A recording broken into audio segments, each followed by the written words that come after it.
ایک صاحب نے پوچھا ہے کہ جو آدمی شوگر کا مریض ہو روزہ نہیں رکھ سکتا تو اس کے روزے کا فدیہ کیا ہے؟ تو اس کا جواب یہ ہے کہ پہلی بات تو یہ کہ اپنے ڈاکٹر صاحب سے مشورہ کر لیجیے۔ شوگر کی مختلف سٹیجز ہوتی ہیں، مختلف درجات ہوتے ہیں۔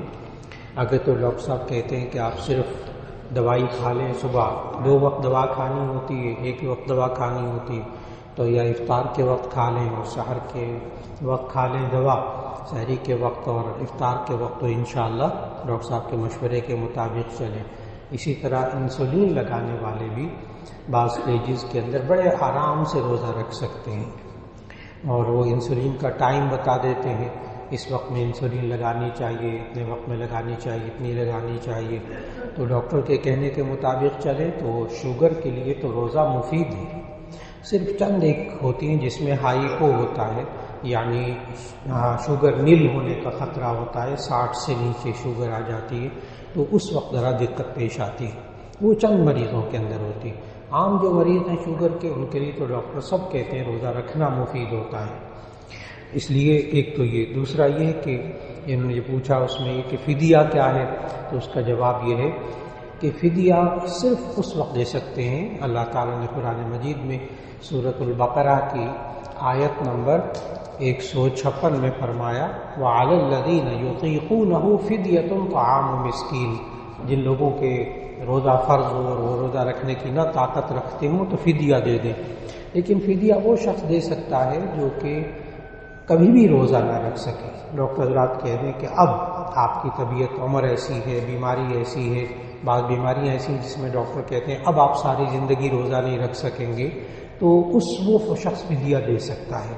جس شخص کو یہ اندازہ ہو کہ میں موسم اچھا ہو جائے گا روزہ رکھ لوں گا، یا اس بیماری کے بعد روزہ رکھ لوں گا، یا جیسے بچوں والی عورتیں ہوتی ہیں، حاملہ عورتیں ہوتی ہیں، وہ کہتے ہیں ڈاکٹر کہ جی آپ روزہ نہ رکھیں، اس سے بچے کو نقصان ہوگا۔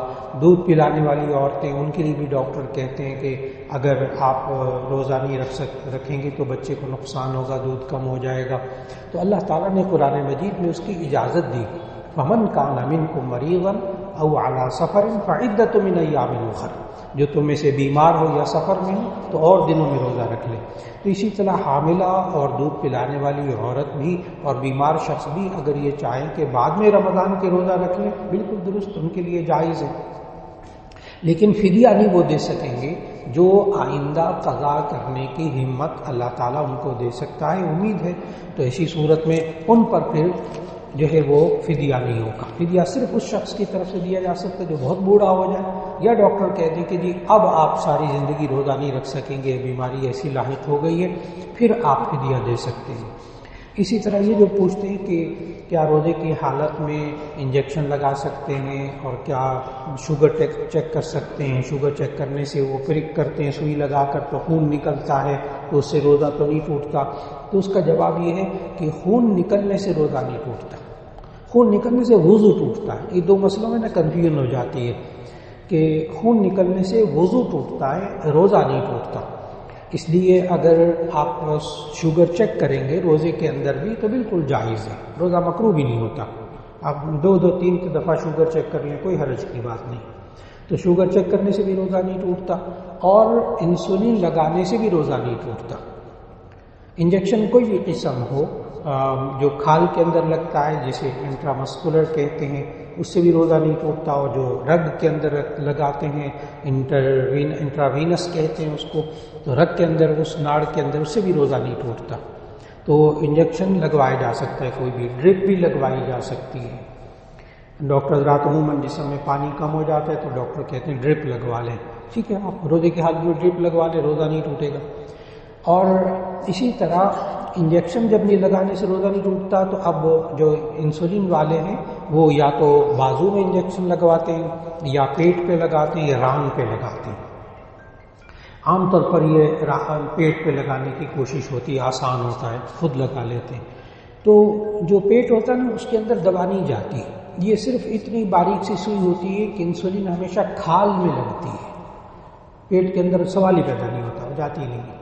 تو اس لیے اس سے روزہ بالکل نہیں ٹوٹتا۔ ڈاکٹر حضرات کہتے ہیں کہ افطار سے پہلے، یعنی کھانے سے 20 منٹ 15 منٹ پہلے آپ انسولین لگا لیں، تو ایسی صورت میں لگا لیں آپ افطار میں، روزے کی حالت میں آپ انسولین لگا سکتے ہیں، انجیکشن لگا سکتے ہیں، شوگر چیک کر سکتے ہیں. تو میں نے بتایا کوئی ایسا مسئلہ مشکل نہیں ہے روزے کی حالت میں یہ انجیکشن لگوانا، اور شوگر کا مریض روزہ رکھ سکتا ہے بڑے آرام سے.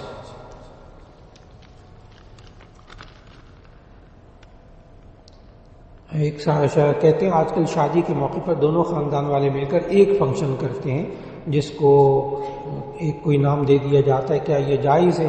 کیا ایک فنکشن صورت میں ولیمے کے طور پر کرنا مناسب ہوگا یا کہ شادی کے طور پر؟ جی، اصل میں آج کل لوگوں کی مصروفیات اور اخراجات اور یہ سب چیزیں ملا کر لوگ اب 2 دن کی چھٹیاں نہیں لے سکتے. رشتہ دار آتے ہیں، دور دراز سے آتے ہیں، ان کو ٹھہرانا یہ مشکل ہو گیا. تو اس کی وجہ سے اب لوگ ایک فنکشن کی کوشش کرتے ہیں. تو ایک فنکشن کرنا جائز ہے. اس میں یہ بھی ہوتا ہے کہ جی لڑکے والے لڑکی والے آدھا آدھا ملا کر لیتے ہیں، یہ بھی جائز ہے. بس اوقات مہمانوں کو تقسیم کر لیتے ہیں کہ جی آپ کے اتنے ہیں، ہمارے اتنے ہیں، پر ہیڈ ہوگا، وہاں جتنے ہوں گے ہم ادا کر دیں گے، یہ بھی ٹھیک ہے.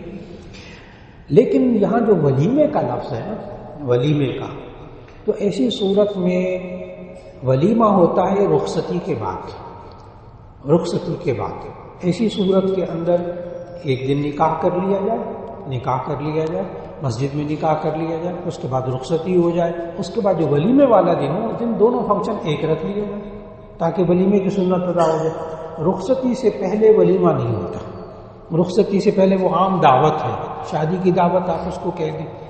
اور اگر بالفرض حالات ایسی ہوں کہ نہیں، نکاح بھی اسی دن ہونا ہے اور فنکشن بھی ایک کرنا ہے، تو آپ کر لیجیے، ایک فنکشن کر لیجیے اسی دن نکاح، اسی میں سب لڑکے والے بھی لڑکی والے بھی بس ایک جگہ آئیں، فارغ ہو کے چلے جائیں. اس کے بعد جب رخصتی ہو جائے تو آپ چند افراد جو اپنے قریبی عزیز ہوں ان کو بلا کر ولیمہ کر دیں، وہ سنت ادا ہو جائے گی.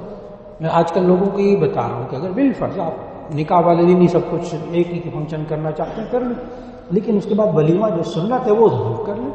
اس میں اپنے رشتہ دار چندے کو بلا لیجیے، قریبی جو آ سکتے ہوں ان کو بلا کر دعوت ولیمہ کر لیجیے. اس طرح دونوں ثواب مل جائیں گے انشاءاللہ. یہ میں پرچی پر لکھا ہوا بھی سوال لے لیتا ہوں، اور دوسرا جو ہے وہ زبانی بھی کوئی صاحب سوال کرنا چاہیں تو ضرور کر لیجیے. بس وہ ابھی جیسے حضرت نے ہدایت فرمائی مولانا ارشد بھائی صاحب دعوت برکاتہم نے کہ سیاسی سوال نہ کیجیے اور ایک فرقہ وارانہ سوال نہ کیجیے جس کے جواب سے کسی کا دل دکھے، کیونکہ اس میں ہاں نہ جو بھی جواب دیا جائے گا کسی نہ کسی کا دل دکھے گا. بس وہ نہ کیجیے، باقی جو بھی سوال ذہن میں آئے شرعی طور پر ضرور کر لیجیے. ایک یہ پوچھ رہے ہیں کہ فدیے کی مقدار کتنی ہے. جی وہ اللہ تعالیٰ نے قرآن مجید میں بتائی، سورۃ البقرہ کی آیت نمبر 186 میں، وَعَلَى الَّذِينَ يُطِيقُونَهُ فِدْيَةٌ طَعَامُ مِسْكِينٍ، کہ ان لوگوں پر جو روزہ رکھنے کی طاقت نہ رکھتے ہوں تو ایسی صورت میں وہ ایک مسکین کو کھانا کھلا دیں. تو 2 وقت کھانا کھلانا کسی غریب مستحق کو یہ فدیہ ہے. اگر کھانا نہ کھلا سکتے ہوں تو پھر نبی صلی اللہ علیہ وسلم کے اس حدیث کے مطابق کہ آپ اس کھانے کے بدلے میں کھانا کتنا غلہ کہ آپ پیسے دے سکتے ہیں 2.25 کلو گندم، ایک روزے کا فدیہ 2.25 کلو گندم یا اس کے پیسے ایک روزے کے. اب میں گندم کی قیمت نہیں بتاؤں گا اس لیے کہ مختلف علاقوں میں مختلف اوقات میں گندم کی قیمت بدلتی رہتی، آٹا نہیں گندم. تو 2.25 کلو گندم، اس کے پیسے معلوم کر لیجیے اپنے قریبی پرچون فروش سے اور اس کے مطابق ایک روزے کا فدیہ دے دیجیے، وہ انشاءاللہ ادا ہو جائے گا. ایک سوال یہ کیا کہ مہر کا کتنا پیسہ ہوتا ہے، مہر کے کتنی رقم ہوتی ہے. تو اس کا جواب یہ ہے کہ نبی کریم صلی اللہ علیہ وسلم نے، حضرت جابر بن عبداللہ رضی اللہ تعالیٰ عنہ کی روایت ہے، لا مہر لأقل من 10 دراہم، کہ 10 درہم سے کم حق مہر نہیں ہوتا. تو 10 درہم جو ہے وہ 1 درہم ہوتا ہے 3 گرام 62 ملی گرام چاندی. 1 درہم 3 گرام 62 ملی گرام چاندی. تو 10 درہم ہو گیا 30 گرام 620 ملی گرام چاندی، یہ کم از کم حق مہر. اور آج کل جو ہے وہ چاندی کا ریٹ جو ہے وہ 2000-2500 روپے کے قریب ہے 10 گرام. تو اگر 10 گرام بالفرض 3000 کا بھی ہو تو یہ کتنا بن جائے گا 90,000. 30 گرام کا بنے گا تقریباً 9,000 روپے کے قریب، 9-10 ہزار روپے. ہماری اکابر کی کتابوں میں لکھا ہوا ہے کہ 32 روپے حق مہر، 32 روپے حق مہر یہ لکھا ہوا ہے، لیکن یہ اس وقت ہے جب آپ بزرگوں کو یاد ہوگا کہ وہ چاندی والا ٹھیپے والا روپیہ ہوتا تھا، گول روپیہ، بہت پرانی بات۔ اس وقت وہ 10 درہم یہ 32 روپے ہی بنتے تھے اس دور کے۔ تو کتابوں میں جو لکھا وہ ٹھیک لکھا ہے، لیکن آج کل نہیں، آج کل نہیں، آج کل کم از کم حق مہر 10 درہم، اسی پر فتویٰ دیا جاتا ہے۔ زیادہ سے زیادہ جو حق مہر ہے اس کی نبی صلی اللہ علیہ وسلم نے پابندی نہیں لگائی۔ اب دیکھیے نبی صلی اللہ علیہ وسلم نے کم از کم حق مہر کی مقدار بتائی 10 درہم، لیکن نبی صلی اللہ علیہ وسلم نے اپنی بیٹیوں کا کیا حق مہر رکھا، نبی صلی اللہ علیہ وسلم نے اپنی بیویوں کا حق مہر کیا ادا کیا، یعنی جب دینے کی باری آتی ہے تو کیا دیا۔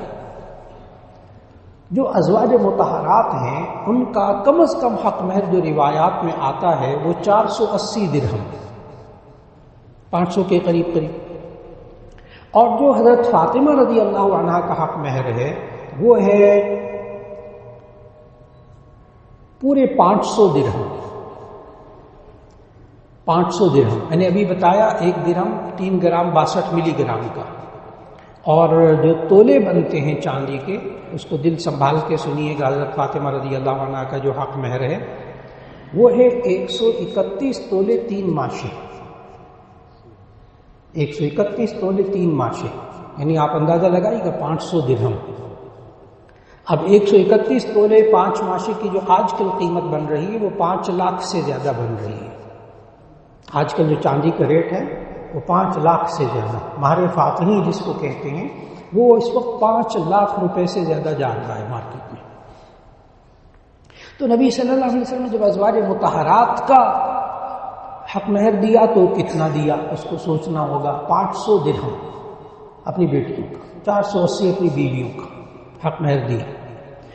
اور جو سب سے زیادہ حق مہر دیا نبی صلی اللہ علیہ وسلم نے اپنی زوجہ مطہرہ کا وہ ہے حضرت ام حبیبہ رضی اللہ تعالیٰ عنہ۔ حضرت ام حبیبہ رضی اللہ تعالیٰ عنہ یہ قریش کی سردار ابو سفیان کی بیٹی، اور ان کا حق مہر جو تھا وہ 4000 درہم، 12 کلو چاندی، 12 کلو چاندی۔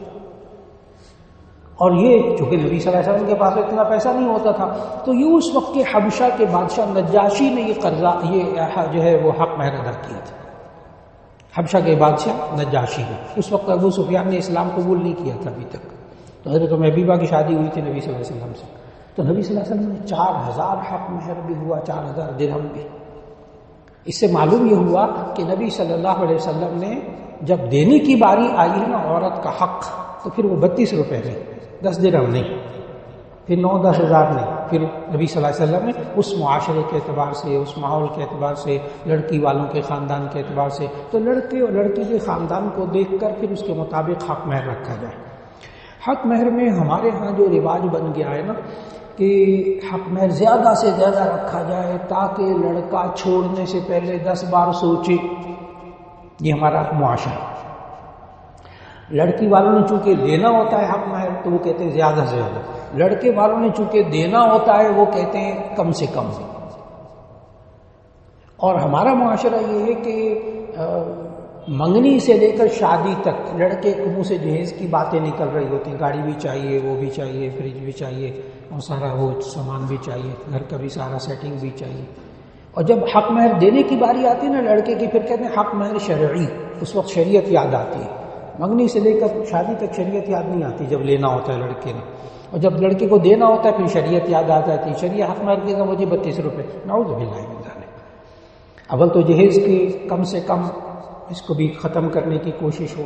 نمبر 2 یہ ہے کہ حق مہر جتنا لڑکے اور لڑکی والے آپس میں مشورہ کر کے طے کر لیں وہ کر لینا چاہیے، اور اس کے لیے بھی گزارش ہے کہ لڑکے اور لڑکی والوں کو نا حق مہر نکاح کے وقت نہیں طے کرنا چاہیے۔ جب مولانا صاحب نکاح پڑھا رہے ہیں اس وقت تو اختلاف پیدا ہو جاتا ہے۔